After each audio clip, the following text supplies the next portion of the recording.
A new dawn for Sinbad and Amara. With his decision made, Sinbad adjusted his course, and the ship turned back toward Dhruv Kingdom.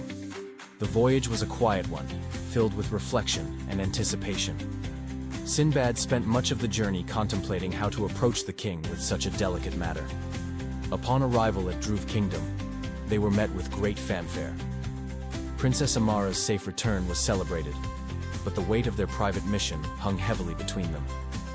Amara arranged for an audience with her father, King Dhruvendra, a wise and formidable ruler known for his pragmatism. As Sinbad prepared to meet him, he resolved to speak honestly and with humility, knowing the conversation would shape the path ahead for both himself and Amara. Sinbad stood before the king, bowing respectfully before explaining the circumstances of his presence. "Your Majesty," he began, "your daughter is an exceptional leader. Her wisdom and courage are beyond her years, and it has been my honor to aid her in her mission. However, I must speak openly about the bond that has formed between us. She has expressed her feelings, and I stand here to discuss this with the respect it deserves." King Dhruvendra regarded Sinbad thoughtfully, his gaze flickering between his daughter and the famous merchant. "You are a man of renown, Sinbad of Basra," he said. "Your reputation precedes you, but you are also a husband and father. How do you reconcile this with what my daughter asks?" Sinbad met the king's gaze evenly. "Your Majesty, I do not take this lightly. My heart and loyalty lie with my family, but I also understand that alliances, both personal and political, can shape the future. I am here to ensure that any decision made is done with honor and fairness, for I will not betray the trust of those who depend on me." Amara stepped forward, her voice steady but impassioned. "Father, I have made my choice. I love Sinbad, and I believe our union can bring great strength to both our kingdoms. I ask for your blessing, not as a daughter, but as a leader who sees the value of this bond." The king considered their words carefully, his expression inscrutable. "This is not a decision to be made lightly," he said finally. "Let us discuss this further in private. There are matters to weigh, both personal and political, before any path is chosen." With that, the audience ended, leaving Sinbad and Amara to await the king's verdict, a decision that would determine the course of their intertwined destinies. In the grand chamber of Dhruv Kingdom, King Dhruvendra sat in thoughtful silence after the private discussion with Sinbad and Amara. He was a ruler who valued both the well-being of his kingdom and the happiness of his daughter. As a father, he had long worried about Amara's safety and the path she would choose for her future. "Sinbad," the king began, breaking the silence, "my daughter is more than a princess. She has been our kingdom's shield, placing herself in peril time and time again. The recent incident with the pirates is not an isolated example. Her unwavering commitment to the people of Dhruv has earned her their love, but it has also left me as her father with great concern for her safety." Amara, standing by Sinbad's side, met her father's gaze without hesitation. "I have done my duty, father, and will continue to do so. But in Sinbad, I have found a partner who understands the weight of responsibility. He is a man I can trust to stand with me, not just as a husband, but as an equal in our shared goals." The king nodded slowly. "You have always been resolute, Amara, even rejecting every suitor I have presented.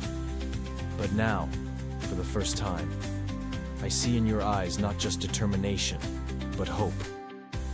He turned his attention to Sinbad. "Your name is already known throughout the lands. Your trade empire and banking systems have transformed economies, and your reputation for fairness and courage is unparalleled. A union with you would bring not only stability, but also immense economic benefits to Dhruv Kingdom. This is a matter of great importance to us." The king paused, his eyes reflecting a sense of deep admiration. "However, I cannot ignore the courage you have shown, Sinbad.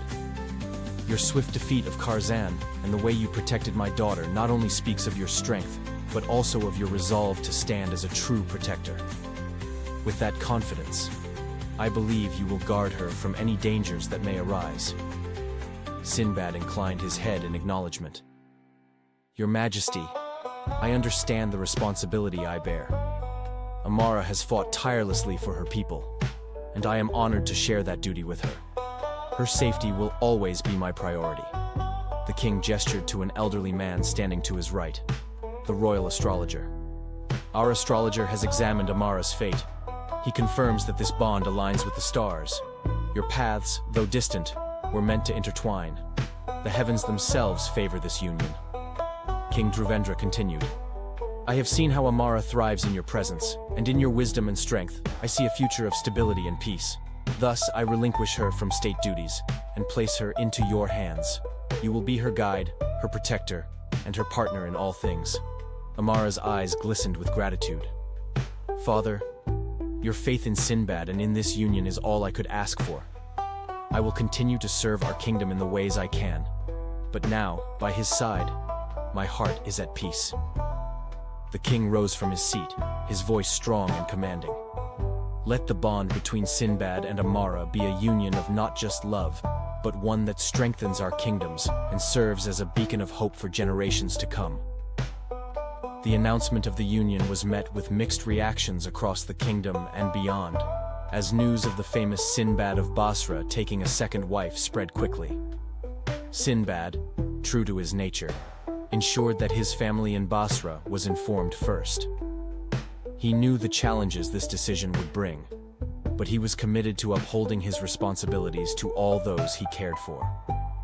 The union between Sinbad and Amara symbolized not just a bond between two people, but a new chapter in their lives and their kingdoms. A chapter filled with promise, strength, and the unyielding resolve to face the future together. For the next 3 months, Sinbad immersed himself in the groundwork for establishing a robust system that would benefit both Basra and Dhruv Kingdom. His mind was as sharp as ever, and his focus was unwavering.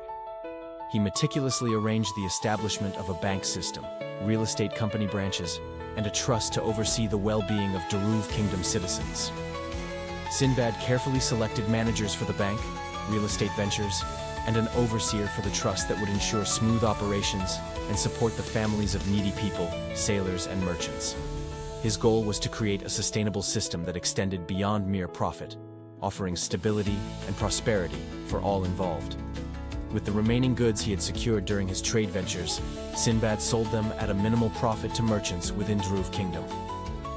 Though the immediate returns were modest, the groundwork was invaluable for the future. The profits he earned prior to his arrival were allocated entirely to these ventures, ensuring their successful foundation. After 3 months of a joyous and fulfilling married life with Amara, Sinbad felt the urge to return home to Basra. His family awaited him, Elora, Idris, and Zaidan, each day a reminder of the warmth and love that fueled his ventures. Amara, though deeply connected to Dhruv Kingdom, also felt the pull of her new life awaiting in Basra. King Dhruvendra, touched by the sincerity and dedication Sinbad displayed, saw the wisdom in granting him and Amara their wish to return home. However, he wanted to ensure their safety during their journey. With a heavy heart, the king assembled a battalion to escort them back safely to Basra, along with an immense wealth and gifts to signify the lasting bond between their kingdoms. Sinbad and Amara's departure was filled with emotions: farewells, blessings, and tears. The battalion of Dhruv soldiers ensured their path was secure, guiding them through the vast seas that stretched between Dhruv Kingdom and Basra. During the journey, Sinbad reflected on the moments of hardship and triumph that had led him to this point. His dreams were no longer just his own. They included Elora, Amara, his sons, and the legacy they were building together. Their love defied the odds. Their union reshaped kingdoms, but their journey is far from over.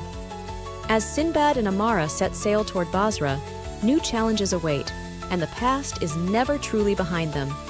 Will their love withstand the tides of fate? What secrets lie ahead in Basra?